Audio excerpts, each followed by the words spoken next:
అదిగో శివుడు, అతనే భవుడు. గర్భాలయంలో జ్యోతిర్లింగమై భస్మాభిషేకం స్వీకరిస్తున్నాడు. గంగా తీరంలో అఘోర రూపుడే సాధుసంతులకి ఆత్మజ్ఞానం బోధిస్తున్నాడు. హరిశ్చంద్ర ఘాట్లో మృత్యుంజయుడై కొన ఊపిరితో కొట్టుమిట్టాడుతున్న ప్రాణులకు తారక మంత్రం ఉపదేశిస్తున్నాడు. అయినా ముక్కంటి లేనిదెక్కడా? ఇక్కడి మట్టిలో, గాలిలో, నీటిలో, నిప్పులో తాను ఓ భాగమై వర్ధిల్లుతున్నాడు. కాశీలో అంతా శివమయమే. రుద్రావాసం అంటే అదే. తూర్పున గంగానది నుంచి పడమర భీమచండి వరకు, దక్షిణంలో కర్ణమేశ్వర క్షేత్రం నుంచి ఉత్తరాన శివపూర్ కపిలధార వరకు కాశీనగర పంచక్రోశి సరిహద్దులు. విశ్వేశ్వరుడి అంతరగృహం దీనికి అంతరాత్మ. శ్రీ కాశీ నగరాధిరాజ్య పదవీ సింహాసనాధ్యాసి లోకైక గ్రామణి విశ్వనాథుడు విశాలాక్షి మనోభర్త అంటూ కాశీఖండంలో పరమేశ్వరుడి పరిచయం చేస్తాడు శ్రీనాథ కవి సార్వభౌముడు. కాసతే ఇది కాశీ. సర్వకాల సర్వావస్థలలో మహోజ్వలంగా ప్రకాశిస్తూ ఉంటుంది కాబట్టి ఈ నగరానికి కాశీ అనే పేరు సార్థకమైంది. ఇక్కడ గంగకు 2 నదీ సంగమ స్థానాలున్నాయి. ఒకటి వరణ, మరొకటి అసి.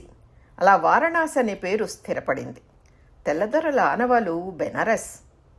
ఆదిభిక్షు అనంతతత్వానికి ఆనవాళ్లుగా అడుగడుగునా తారసపడే శివలింగాలు దేవ ఋషి మునిగణ ప్రతిష్ఠితాలు. బ్రహ్మ వైవర్తక నారద అగ్ని మత్స్య లింగ పద్మ కూర్మాది పురాణాలు కాశీని పుణ్యరాశిగా అభివర్ణించాయి. కాలభైరవుడు ఈ క్షేత్రపాలకుడు. భక్తులు కొత్వాల్ సాబ్ అని ప్రేమగా పిలుస్తారు. వారణాసి యుగ యుగాల నగరం. సత్యయుగంలో త్రిశూలంలా, త్రేతాయుగంలో చక్రంలా, ద్వాపర యుగంలో రథాకారంలో ఉండేదని పురాణ ప్రస్తావన. కలియుగం నాటికి శంఖాకృతి ధరించిందని చెబుతారు. ప్రళయకాలంలోనూ కాశీ సురక్షితంగా ఉంది. శివుడి త్రిశూలాన్ని ముక్కాలిపీటలా మార్చుకుని ఆ మొనల మీద మహాదర్జాగా కూర్చుంది. త్రికంటక విరాజితం అని పేరు అలా వచ్చిందే. కాశీ సరిహద్దుల్లోకి ప్రవేశించగానే పరమనాస్తికులకైనా సరే జడత్వం వదిలిపోతుంది, శివత్వం ఆవహిస్తుంది. మనసు భవబంధాలను తెంచుకున్నంతగా తేలిక పడిపోతుంది. ఏ తపస్సులు చేయకపోయినా, ఏ యాగాలు చేపట్టకపోయినా కాశీయాత్రలకు అనుభవంలోకి వచ్చే క్షేత్ర సన్యాసం ఇది. నా రుద్రో రుద్రమర్చయేత్. శివుడిని అర్చించాలంటే నువ్వు శివుడివైపోవాలంటుంది మహాన్యాసవాక్యం. మనిషి మహాదేవుడిగా మారిపోయే పరిణామ క్రియ కాశీలో మహావేగంగా జరుగుతుంది. శివతత్వసారమైన అర్ధనారీశ్వర తత్వం కాశీ స్వరూప స్వభావాల్లో నిబిడీకృతం. పేరుకు విశ్వనాథ క్షేత్రమే అయినా భక్తజనుల ఆలనా పాలనలో మాత్రం ఉమామహేశ్వరులు సమభాగస్వాములు. ఆమె భుక్తినిస్తుంది, ఆయన ముక్తినిస్తాడు. కాశీలో మనిషి బతికినన్నాళ్ళు అన్నపూర్ణమదే భారం. జీవికి అంతిమ ఘడియలు సమీపించగానే మృత్యుంజయుడు బాధ్యత తీసుకుంటాడు. కాబట్టే కాశీ పౌరుల ఇహపరాలకు ఏ లోటు ఉండదని అంటారు. అమ్మవారే వచ్చి వడ్డించే వరకు అన్నం ముట్టుకోం అని హఠం చేసే హఠయోగులు కనిపిస్తారు ఇక్కడ. అలాంటి జగమొండి బిడ్డల కోసం జగదంబ పళ్ళ నిండా పంచభక్షాలతో తరిలి వెళ్తుంది. పూర్వం నేపాల్ నుంచి వచ్చిన శివానంద స్వామి అమ్మవారి సాక్షాత్కారం కోసం కఠోర ఉపవాసం దీక్ష చేశాడట. ఆ సంగతి తెలిసి అన్నపూర్ణాదేవి కదిలిపోయి కరిగిపోయి 16 ఏళ్ల పడుచు రూపంలో భోజనం తీసుకెళ్ళిందట. నువ్వే అని నేనెలా నమ్మాలి తల్లి అంటూ శివానందుడు ఎంగిలి పడకుండా మొండికేసేసరికి నిజరూప దర్శనం ఇచ్చిందట.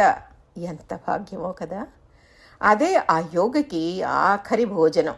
అప్పట్నుంచి ఆకలి దప్పులకు అతీతమై అత్యున్నత స్థితికి వెళ్ళిపోయాడు. 160 ఏళ్ల నిండు జీవితం గడిపాక శివైక్యం పొందాడు. కాశీకి వచ్చిన చిట్ట చివరి యాత్రికుడు సైతం కడుపు నిండా తిన్నాకే అన్నపూర్ణాదేవి విశ్వనాథుడికి అరిటాకు వేస్తుందని స్కాందపురాణం చెప్తోంది. ఈ క్షేత్రంలో మహేశ్వరి అన్నపూర్ణగా, భవానిగా, దుర్గగా అనేక రూపాల్లో పూజలు అందుకుంటోంది. ఒకప్పుడు కాశీ గొప్ప శక్తి స్థలం కూడా. 68 పీఠాలతో వర్ధిల్లింది. కాబట్టే ఆదిశంకరులు ఓ సందర్భంలో జగజ్జనని కాశీపురాధీశ్వరి అని సంబోధించారు. పరమశివుడు ఓ నగరంగా ఆవిర్భవిస్తే అది కాశీక్షేత్రమే అవుతుంది. ఆ మహా శ్మశానం ఆ లయకారుడి క్రీడాస్థలి. ప్రపంచ నాగరికతలు పురుడు పోసుకోకముందే ఇక్కడ సనాతన సంస్కృతి పరిఢవిల్లింది. భక్తి, ముక్తి, భుక్తి ఎవరు ఏ కారణంతో వెళ్ళినా ప్రేమగా అక్కున చేర్చుకుంటుంది ఈ ఆధ్యాత్మిక రాజధాని.